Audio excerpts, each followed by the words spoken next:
Dobrý den, dámy a pánové. Vítejte u dalšího dílu podcastu Cloud Club, kde se bavíme o technologiích, cloudech a taky o tom, jak automatizace a digitalizace pomáhá firmám v jejich každodenním rytmu. No a když se mluví o digitalizaci, cloudifikaci, automatizaci, nízkých nákladech pro klienty, tak tu se mnou sedí osoba nejpovolenější, Martin Tischer. Ahoj, Martine. Čau Petře, díky moc za pozvání. A kdybyste nevěděli, kdo to je, tak to je člověk, který má... Kolik let máš účetní firmu? Oficiálně nebo neoficiálně? Ti řeknu ty příběhy potom, ale No, jako 13 let už je to, no. no. Se jako odvolnožnili. A loni, nebo letos vlastně za rok 2025 jste taky zvítězili v soutěži Účetní firma roku. Gratuluju. Díky moc. Jak se teď cítíš? Pod tlakem.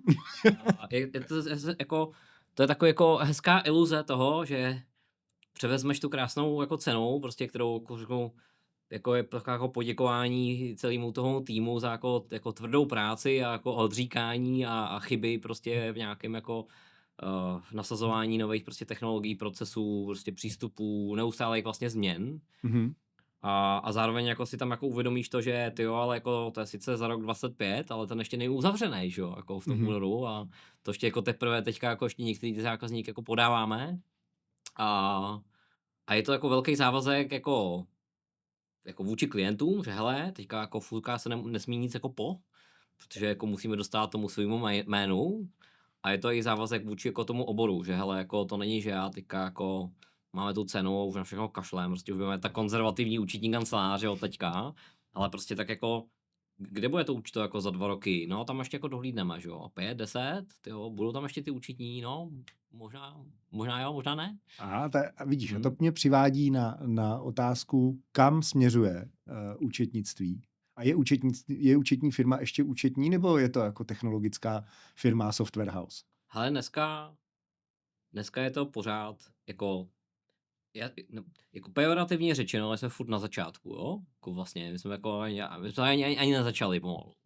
Nějaký průzkum, co jsme dělali, jako Petra Pěntková z Dazhofru prostě vytasila, že jo, jako rychlou anketu, prostě, a to je nějaký rok a kousek zpátky.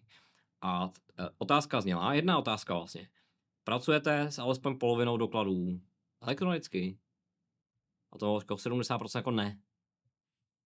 No, to jako, no, tak tam někde jako jsme, jo, a teďka řeknu, no každý, jako, už se to muselo, že online jako někde vyplnit ta anketa, že to už je jako nějaký filtr, pak je jako představivost těch účetních, co je to online, že si to stáhnou jako z mailu tu přílohu prostě a dám ji někde jako na plochu, prostě jako do úložiště a pojmenuju si každý ten, to není úplně jako, dobré, digitalizace to asi je, ale určitě tam žádná automatizace ani náznakem jako není, takže to jako, ta cesta je strašně moc před náma, jo. A já dneska to povolání té účetní dneska děláme jako hodně jinak, než před 13 rokama, jsme jako začínali, tak jsme jako namyšleno v té době, hele, bude jako jedna nějaká seniorní účetní, a tam mít k ruce jako 3 juniory, jo, protože ty práce operativní jako je tolik a ona prostě, to je jako hlava, tam to jako je a ty ruce prostě jako jsou jako 1:3, jo. Pak někde kolem toho covidu, tam někde fakt jako, když jsme jako opravdu měli jako většinou těch věcí jako v digitálu, když začal covid, tak jsem říkal, my jsme na tohleto situaci jako trénovali jako 5 let, jo, že se budou předávat ty doklady jako elektronicky, ale jako nebyli jsme ještě úplně jako na řeknu, teďka jsme třeba 99,9% už jako pro digitálu a zbytek mám v peněžence, že jo, nenaskenovaný. Tak v té době kolem toho covidu už to bylo, že no spíš je to obráceně. Už je to jako potřeba jednoho juniora, který pomáhá jako 3 seniorům. Dneska máme jako 38 hlav, 30 z toho jsou účetní, je to jako jeden úvazek juniora, který ale dělá ještě věci, které jako předtím junior nedělal. Jo. To je jako, že to vzniká jako menší back-officeový senior, to je vlastně jako trochu už je. On obsluhuje robota třeba, takže aby nám podával DPHčka, to jsou věci, které jako pro juniora byly nepředstavitelné. Tenkrát jako lepil doklady a řadil je prostě podle jako datumu, aby byly dobře v šanonu a možná už to někdy datloval do pohody nebo do nějakého softwaru, aby to jako seniorní už to po něm jako projela. No. Takže to je jako ten level, kde jsme dneska. A to je výseč pořád účetnictví, účetní práce. Myslím, že účetní kancelář směřuje víc k tomu být tím jako business partnerem toho zákazníka. Ale že to není jenom, hele, my ti jako, samozřejmě, jako, už jako od začátku jsme začali podnikat na stejné lodi, jo. Tak jsme moc nechybělo, mohli jsme mít v logu jako 3patrový dort. Jo, jsem říkal jako jo, tak a vlastně pořád to vysvětluji i novým lidem, co k nám jako přichází do firmy, že takhle se máme jako chovat, jo, že každý dort, že jo, má to první patro. Prostě. První patro účetní kanceláře, když si řeknu, že to naše je ten 3patrový dort, je účtodaně. To je prostě každá účetní kancelář, tohleto asi od ní jako ten zákazník jako očekává. Mzdy, ty jsou v tom, jo. A druhý patro, tak už jsou nějaký jako data. A to řeknu, pořád dneska to není standard, že prostě jako podnikatel, možná jako už se to trošku jako zlepšuje, že to jako ten nějaký prostě ta osvěta toho oboru jako asi jako je, že ano, je dobrý, jako asi budeš úspěšnější, když by fungovat jako datově řízená firma, než datově neřízená. A Jasně. pořád ta účetnictví jako je jako hodně velký zajímavý zdroj dat jako o tom, jak se ti daří. Už to trochu jako prosákává, ale zdaleka ne. Jako zdaleka ne všichni firmy. Účetnictví je zásadní zdroj dat pro řízení firmy. To jako... Tam by mělo být ideálně všechno, že jo? Tam je pravda, jako teda, když to děláš poctivě. Jo, jako ano, občas máme několik zdrojů pravd. A jsou zákazníci, kteří... Přesně, chtějí tu pravdu trošku jako změnit. Kreativní pravdu. Ano, jako vy mi tam zkuste, ať to vyjde jako je ta moje pravda. Ne, tak to vlastně to byl druhý patro do dortu, byly jako informace prostě. A my jsme řekli od začátku, tenkrát jsme neměli nějaký reportingový tool, prostě co máme teďka. A tenkrát jsme prostě jako jednou měsíčně, po tom DPHčku jsme si stáhli jako účetní deník, udělali kontingenční tabulku a copy-pastenuli jsme ji do nějakého Google Drive, Google spreadsheetu. Barevně jsme to jako, že ho vyladili a ten zákazník byl jako nadšený, že konečně jako mám jako data, že jo, nějaký, to mi jako nikdo nedal. Já jsem byl zvyklý, že prostě 30. března přišla účetní, hele, tolik budeš platit na dani a už se s tím jako nedá vlastně moc dělat, jo. A ten jako, to je vlastně, to vlastně jako lepší účetní kanceláře, ale taky zdaleka ne všechny, ale řeknu, ty který jako já v úzkách jako obdivuju, nebo prostě jako, ke kterým jako vzlížím, tak tyhle ty jako věci jako dělají. Takže jako, no prostě jestli jsi účetní a nedáváš tomu klientovi data zpátky, tak jako to je nějaká administrativa, kterou jako asi vlastně nikdo moc nepotřebuje, jo. A možná jako, nechci, že to je level uklízečka, to úplně ne, ale prostě je to jako bez té přidané hodnoty pro toho klienta, jo. A to třetí patro toho dortu je podle mě, to jsou jako informace, kontakty, jako propojování klientů mezi sebou a pomoc vlastně tomu klientovi s biznisem. Že máme jako když si u nás jako klient, tak vlastně máš tu účetní, většinou přidělenou, prostě máme nějaké oddělení, kde prostě ta účetní jako není přidělená, to jsou prostě pro ty zákazníky, co mají prostě 10 faktur měsíčně a vlastně jako to nepotřebujou a tam prostě jako mám nějaké jako, tam máme tu infolinku, že, kam se jako dovolá jako v ty pracovní hodiny vždycky, jo, to je v pohodě, ale má přidělenou účetní, většinou i účetní i mzdovku, ale má i nějakého jako account manažera, který s ním má řešit prostě 2x, 3x, 4x do roka jako ten biznis, protože máme prostě 550 zákazníků napříč obory, napříč republikou a prostě jestli dokáže ten obchodník, že ho, dostat nějaký jako potřeby toho zákazníka nad rámec toho účetnictví daní, tak my jsme schopni většinou jako pomoct. My potřebujeme marketáka, určitě ho máme v portfoliu, jako celou paletu, finančního poradce, že jo. Potřebujeme financování, máme nějaké jako partnerství s bankama, finanční ředitele online a tyhle ty věci jako teďka můžu jako vyjmenovávat, jako co všechno může být ta potřeba toho klienta, kterou jako my můžeme adresovat tím, že jako máme prostě jako široký spektrum minimálně toho zákaznického kmene a prostě jako ty zákazníci většinou mají rádi, že jako přihodíme třeba novýho klienta. Jasně. Tak jako posilujeme tím vztah a ono to je s proměnutím trošku jako když uděláme nějakou chybu v účetnictví, jakože ano, všichni vždycky nebo každý někdo udělal, nikdo není tak tímhletím jako to jako fulka citový konto jako dobře jako napravuješ, jo, jako, jo, tak jako ano, tady prostě třeba jako vám ulít nějaký deadline, ale prostě tady jste mi doporučili, jo, jako nový klienty, jako zaplepám, že vás mám jako na stejné lodi, jo. To je takový jako OK, to je věc jako 3patrový dort, který je servírovaný v krásné kavárně zákazníkovi na vyžádání, je skvělá jako pochoutka. Jak je to jako technologicky? Než se to upeče a dá zákazníkovi, jaký jako technologický stack používáte a jakou roli v tom hraje cloud? To v podstatě jako, říkám, ten základ vždycky je to vlastně ten účetní software, většinou jako dominantně to u nás je Pohoda, Pamika jako na mzdy, běží to na i podniku nebo ve 4Cloud, jo, takže vlastně jako to jako s tím jsme od 2015 nějak jsme se potkali nějak jako. Asi Takže někdy. to bylo na tak- poslední chvíli někde jako samozřejmě v tý, jako, nějak jako tyhle ty prehistorický jako předcovidové době, jo.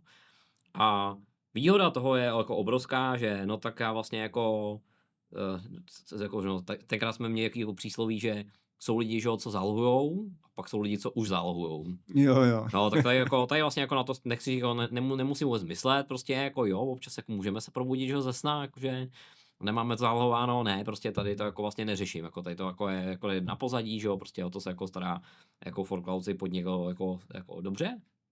A výhoda druhá je, já vlastně můžu zaklapnout ten počítač jako v kanceláři a připojit se prostě z domova a nemusím to zařízení jako nosit mezi sebou a díváme se jakoby na jedny data. Jo. Tak to je jako nějaká ta historie. Pak samozřejmě my jsme si jako nad tou pohodou, prostě jako na tom serveru postavili ten ekosystém těch jako našich aplikací a vlastně jako takový to jádro jako ty interakce s tím klientem je reporting, kam vlastně buď posílá vlastně naše apka vlastně webová, kam on posílá jako ty své doklady, případně tam nahrává, dává k tomu prostě nějaký střediska, zakázky, prostě nějaké jako informace další, ty třeba na tom dokladu nejsou, ale jako jsou pro ně důležitý v těch výstupech. Schvaluje to, vlastně tam se vytěžuje, přes vlastně pošlou se ty vlastně jako dokumenty do Rosumu, Rosum vlastně vytěží, pošle nám zpátky metadata, na základě toho prostě se řeknou jako tvoří předkontace a vlastně jako příprava k tomu účtování a pokud ten doklad je jako schválený tím zákazníkem, tak propadne do té pohody a v ten moment se zrcadlí vlastně tomu zákazníkovi reportingu a on tam má prostě nějak jako řeknu, v fůzkách svoje nějaké jako výsledovky, rozvahy, jako klidně na míru jako postavený a dokáže se prokliknout, hele, tak prostě v únoru mi dramaticky propadla ziskovost. Čím to je? No, tady nějaké jako náklady vystřelili. Tady v této položce prostě řeknu, marketing jako výkonnostní kampaně. A dokáže se prokliknout vlastně až na ten konkrétní doklad. Řekne si, aha, tak tady tímhletím, že tady jsme prostě do něčeho zainvestovali. A klidně nám dá třeba feedback, že hele, já si myslím, že tohle je třeba není únorový náklad, ale je to prostě náklad celého tohohle roku, to času je rozlišté. Ať prostě jako má lepší data. Může to stojí zaplatit vlastně z toho reportingu a pošle to prostě jako, no, stáhne si nějaký jako datový soubor, který potom hromadně prostě dá do banky a zaplatí. To jsou nějaký jak funguje ten jako business as usual. Pak jsou... Že to je z mýho pohledu jako z klienta. Když s váma začnu dělat, dostanu webovou stránku, tam vám nahraju, co potřebuju. Mailovku, prostě jako Petr Pilín, @onlinechannel.cz, tam to všechno valíš, jestli máš víc středisek, tak třeba to můžeme jako granulovat jako na střediska, nebo to nahráváš prostě přímo do toho reportingu a ten zbytek už jako jede jako v fůzkách jako na pozadí. Teďka tam jako i propojeme, ať ten reporting se umí propojit s bankou a už tam máme i ty bankovní data v reálném čase. Jo, to je důležitý, protože já jako zákazník samozřejmě potřebuji vědět, kdo mi co dluží, s tím, že když mám dobře variabilní symboly, tak, to je, ano. A tak dojde k jejich automatickému spárování v pohodě, že jo, tím pádem já vidím jako zaplaceno, nezaplaceno, což většina lidí prostě, dobře, možná, když máš pár dokladů, ne, tak to jako nějak držíš v hlavě, ano. No, ale jakmile máš, co já vím, od 50 objednávek denně třeba na e-shopu, no, tak to musíš jako, řídit. Jo, když máš v tom týmu, jako kde se to láme, je takový ten velikost toho týmu, jo. Když máš v tom týmu sebe a manželku, tak tu firmu jako držíš v hlavě.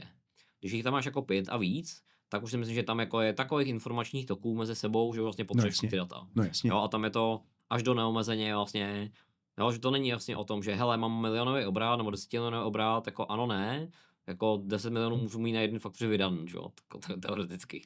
To jako hlavně udržím. Ale je to spíš o tom jako týmu, který jako zatím jako je, tak tam si, že jako no možná už u té 3, ale u 5 určitě už jako máš hodně dat jako ve firmě obecně, nejenom v tom účetnictví té firmy, ale prostě a už to neudrží v hlavě. Hele, to můžu potvrdit i z naší zkušenosti, protože já jsem to zažil celý od 0 zaměstnanců až po současný stav a fakt se to lámalo někde okolo 8 lidí, když jsem začal chodit a říkal, no hele, ale já bych prostě potřeboval mít jako v mobilu nějaký report, kam bych se podíval, co a jak to vypadá, což nám se teda s Bytekou a teď s Fameless jako daří dodávat. Co tam máš dál? Jako chápu, že jako online channel, což je super, že jo, to chcem. Online channel reporting, a teďka řeknu ten reporting, on má obrovskou výhodu tu, že vlastně jako je vlastně, on je postavený ne na tou pohodou přímo, ale vlastně mezi tím ještě nějaký datový sklad. A já si vlastně šahám analyticky do toho skladu a vlastně jako můžu odhalit chyby, prostě, které jako se tam jako buď tím automatem, nebo i prostě nějakým jako opomenutím ty účetní, prostě to nejsou jako třeba supermani, že jo, všech jako 40 lidí v týmu, ale prostě občas jako někdo něco neví, tak je to jako asi jako běžný a normální.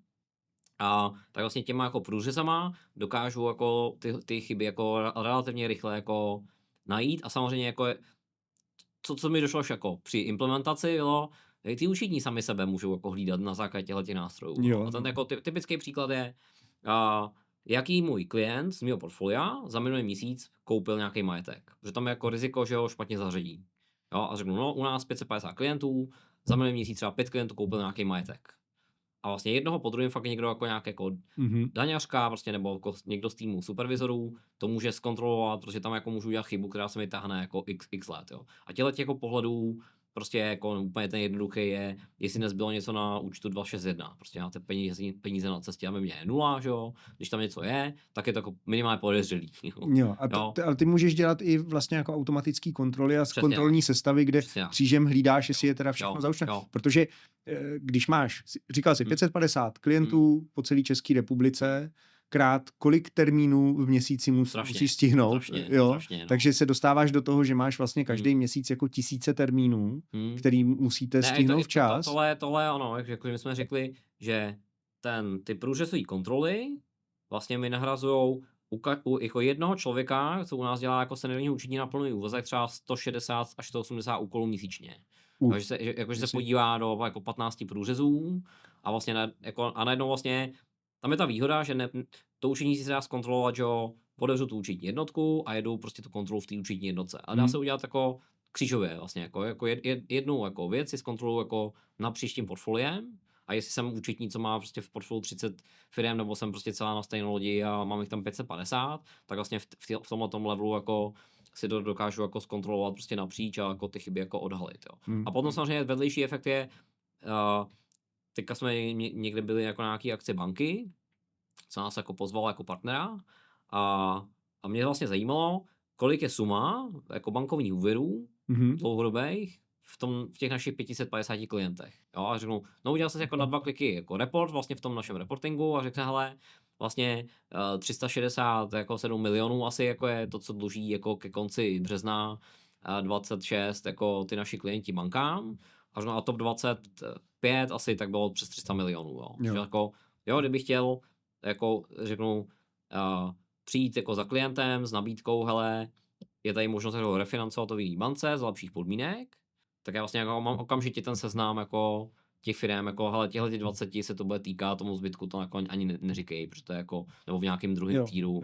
Protože tím vlastně té firmě pomáháš, přesně, protože můžeš říct, hele, já třeba i vidím, že máte nezdravou likviditu, ne? I takhle se s tím dá pracovat, protože to je ten nejvyšší patro toho dortu, ano. Je říct tomu majiteli, hele, jako obratově dobrý, ale cashflow teda nic moc. Jako. Jo, ale tam je to, ono se dá hezky vyčíst dát, jo, ale on potom od nás čeká, a co s tím, že jo, a to je manažerský rozhodnutí, to je prostě jako, tam někdy jako, to je jako na tobě, že jo, jako já ti jenom říkám, klesají ti tržby, prostě, jako obchodovat za tebe nebudu, já jsem pořád účetní, že jo. Jasně. Jo, ale jako kde třeba můžu pomoct je, opravdu mám, zase jeden z reportů byl, kolik byly kurzové ztráty těch mých klientů za loňský rok. Jo, a řeknu, já dneska nemám produkt, jako, který můžu jim nabídnout, jako hele, tady mám prostě jako banku nebo nějaký nástroj, kde má jako daleko lepší kurzy. Čekám na někoho, kdo se ozve tady, ano, děkuju. Jo, tak pište do komentářů pod, refinancování úvěrů, kurzový lístky lepší přesně, a tak. Přesně, jo, tak jako rádi, jako, jo, je to, já nějakých, jako v těch top 20 klientech jsem nějakých 16-17 milionů kurzových ztrát jako za loňský rok. Tam myslím, že nějaká marže pro nějakou banku by mohla být, jakože za ten komentář tomuhle podcastu to možná stojíš. To je pravda, pište. Podívej, to jsou jako specializované systémy, které se týkají jako účetních, ale já vím, že vy toho děláte hrozně moc. Na běžný provoz máte Microsoft 365, takže schůzky, maily, kontakty, kalendáře. Jsem si Googleovský, jo, a ten jako Microsoft jako k interakci s tím zákazníkem samozřejmě někdy jako potřeba, jo. A takže žijete v obou světech, ano. Vybíráte si prostě to lepší z každého. Jako řeknu, jako my, co jsme zakladatelé, jsme jako evangelisti jako Google kalendáře, jo, že to jako, já už to jako mám, že jo, jako to je můj jako mantra, prostě jako se kterou jako denně vstávám a usínám, jako vystřelil dneska jako na ten podcast jsme se domluvili někdy v únoru a je konec dubna a prostě jako já vím, že tam jako že tam mám být, že jo, je to jako přijedu, přesně kde to bude. A moje žena to třeba nedokáže pochopit, jo, že jako, ale to je jako, to se dotýkáme manažerského time managementu, jo, protože bez kalendáře fakt jako si myslím, že nemůžeš být jakkoliv úspěšnej, když nedokážeš řídit sám svůj čas, no tak jak chceš řídit ostatní a jak chceš jako splnit nějaký deadline, když prostě nejsi schopnej se organizovat. No ono je to tak, ne? Buď je tady velká dvojka, vlastně když chceš mít firmu, tak buď seš v Google, nebo seš u Microsoftu, že jo? A nebo ve oboji, no taky můj případ, by the way. Ale jako buď Google Workspace nebo Microsoft 365. A taky ale nezahálíte ve vývoji. Že jo? Tak samozřejmě, no. Ty loni na podzim na Automation for Business, ty nikdy nespíš. Jste uváděli pro jako systém pro personalistiku. Řekni mi o tom něco. Jo, tak my tomu říkáme Maya a v podstatě to je jako, tak jako nebo jako ještě možná, jako jak přišla ta myšlenka, jo? Máme jako vedle účetní kanceláře, tak máme ještě personální agenturu a tam nějaká jako genezí, prostě jsme si jako vytvořili nějaký svůj jako systém na správu těch zaměstnanců, co jsme někde jako umístili do nějakých firem a řídíme tím jako nábor, prostě, takže se to napíchává na ty různé jako náborové kanály a jako ideální svět je, jakmile prostě klikne na nějaký online inzerát ten jako náš uchazeč, aby prostě propadl do systému a ideálně do 15 minut, aby se mu ozval jako náborář, jo, tak jako jo. No a teďka jsme si řekli, no a díky tomu vlastně ta personálka, která má jako z toho našeho portfolia vlastně skoro nejvíc zaměstnanců, jako co spravujeme jako účetnictví a jako mzdy, tak vlastně díky tomu jsme odstranili hodně papíru, nebo jako neříkám všechny, ale jako hodně.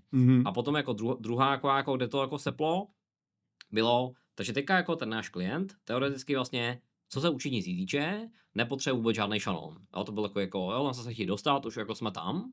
Poslední šanon, který mu zbyl, že jo, byly pracovní smlouvy a tadyhle ty jako věci. Prostě, že to jako jo, taková sranda, prostě tak všichni to máme rádi, ty šanony. Tak si říkají, hele, co můžeme udělat s tím, ať tenhle ten šanon z té kanceláře toho našeho klienta zmizí.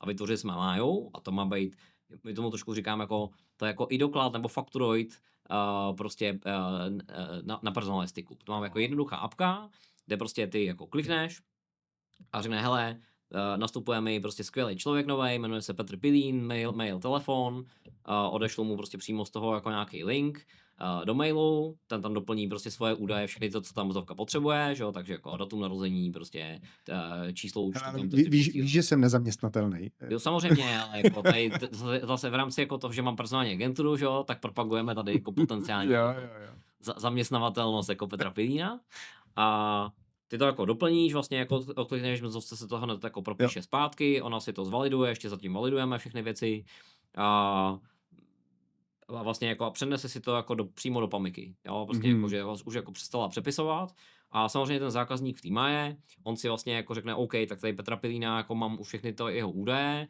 a vlastně přiřadíme na nějakou pracovní pozici, takže prostě co bys si chtěl dělat? Hele, já bych chtěl být ředitel. V rámci, ředitel, v rámci jednotoměsíčního hlášení jsme našli nějaký kód, nevím, 5410, byli Jasnovici, jo, tak tohle jako... Aha, jo, tak mě prosím tě, zaměstnej mě jako Jasnovice. Jako Jasnovice. A teďka řeknu, dobré, tak třeba na dohodu pro denní práce, že ať nás to moc nestojí, 20, jako 5 hodinový týdenní úvazek a show vlastně jako máš v tu ránu jako na mailu přes vlastně DigiSign k podpisu pracovní smlouvu, mzdový výměr, nějaký další prostě jako předáváky, poučení, cokoliv už ten jako náš zákazník jako nadefinuje, prohlášení poplatníka, zase když to napodepisuje, tak hned přijde notifikace mzdovce, že hele, tady je tvůj zákazník prostě na stejné lodi, zaměstnali prostě Petra Pilína, tady máš ty dokumenty, zvaliduj si to, přenes si to do paměti. A pak ještě jako bonus nakonec je jako ještě nějaká lightová docházka, jo, že to spíš jako není to úplně jako docházkový systém, jako v pravém slova smyslu, ale pro takovou firmu, co má prostě 15 zaměstnanců, to jako bohatě stačí. Ale co není může být. Blížíme se ke konci, že čas jako běží a povídá se s tebou dobře. Když bys měl dát 2 rady a jednu ošklivou pravdu někomu, kdo chce dneska, nás třeba poslouchá, chtěl by založit firmu a chtěl by být stejně úspěšný jako ty, co řekneš? Nedělej to, ne.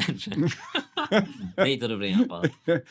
Ještě jenom Dvě rady úspěchu a jednu nepříjemnou pravdu. Ale 2 rady úspěchu. Jako první rada úspěchu za mě je zákazník na prvním místě. Pořád to tak jako mám. My to máme jako máme nějakých 6 hodnot firemních a tohle jako je to, ano, my jsme říkali, jsme jako revidovali ty hodnoty, říkali, jestli tohle má být hodnota, tak musí být fakt na prvním místě, že jako a hodnota číslo 3, zákazník na prvním místě je divný. Tak jako to je za mě pořád jako jednička a je to takový jako to, co jeden náš klient dlouholetý, tak nám jako říkal už vlastně po prvním roce spolupráce, fakt jako prehistorický době 12 let zpátky, že vy jste nebyli, v té době jste nebyli vůbec ničím unikátní, to fakt nebyli. A 2 kluci po vysoké škole, co začali podnikat, šance, že to zabalí velká, šance, že to neumí, taky velká. Ale on říkal, ale co jsem věděl u vás, tak bylo, že na čem se domluvíme, tak to vždycky bude platit. Jo. A to je 2, jako dodržování dohod.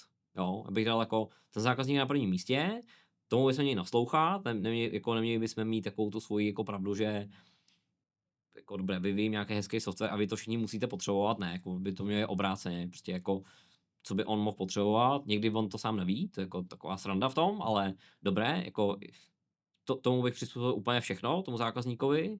A druhá je dodržování dohod. A to jako tam je to nějaká hodnota, která je pro nás jako hodně silná v rámci toho, co máme. Ošklivou pravdu. Ošklivá pravda je, kdybych byl na začátku, jako informace, které mám teďka, kdybych byl na začátku, tak no možná 2 ošklivé pravdy. Okay. První, nevím upřímně, jestli bych jako zvolil ten samý jako účetní systém, jako máme teďka. Jo, což je pohoda. Neříkám, už bych ani nevyřadil z výběrka. Jo, to jako rozhodně ne, ale kdybych začínal, už bych si nebyl tak jistý možná. A 2, a to je asi zásadnější, asi bych se nepouštěl do vlastního vývoje. Jo, okay. Jo, asi bych si jako vystačil s nějakým saskem. Jo. A prostě dobře poskládaným, prostě ho to bude stát jako měsíční fíčka, protože ten jako vlastní vývoj je vlastně jako svým způsobem jako peklo a ono taky nikdy nekončí. Jo, je to never ending story a pravdu máš i v tom, že jako moderní ITák vlastně, nebo IT specialista této doby je v podstatě cloudový broker, že jo? To je někdo, kdo bere ty saska a skládá je do firmy a propojuje mezi sebou tak, aby to pokrývalo business procesy. To není... Slav Muchana říkal, že to je jako, dneska to je jako když stavíš Lego. Bereš ty kosky, prostě bereš si tu, že potřebuji tu červenou, jako do toho. Jo, potřebuju tenhle workload, tenhle proces, tohle úložiště a to si prostě z toho trhu jako bez problému vyzobáš, nebo prostě na to najdeš partnera typu jako nějakou firmu z cloud holdingu, která ti to takhle prostě dodá a hotovo 20. Jako in-house vývoj, dneska to jsem zvědavý, kam to půjde, protože Claude jako fantasticky programuje. To se prostě nedá vynechat. Už ho používáte? By the way. Zeptám se na to našich jako vývojářů, jako myslím, že jo, jako v něčem.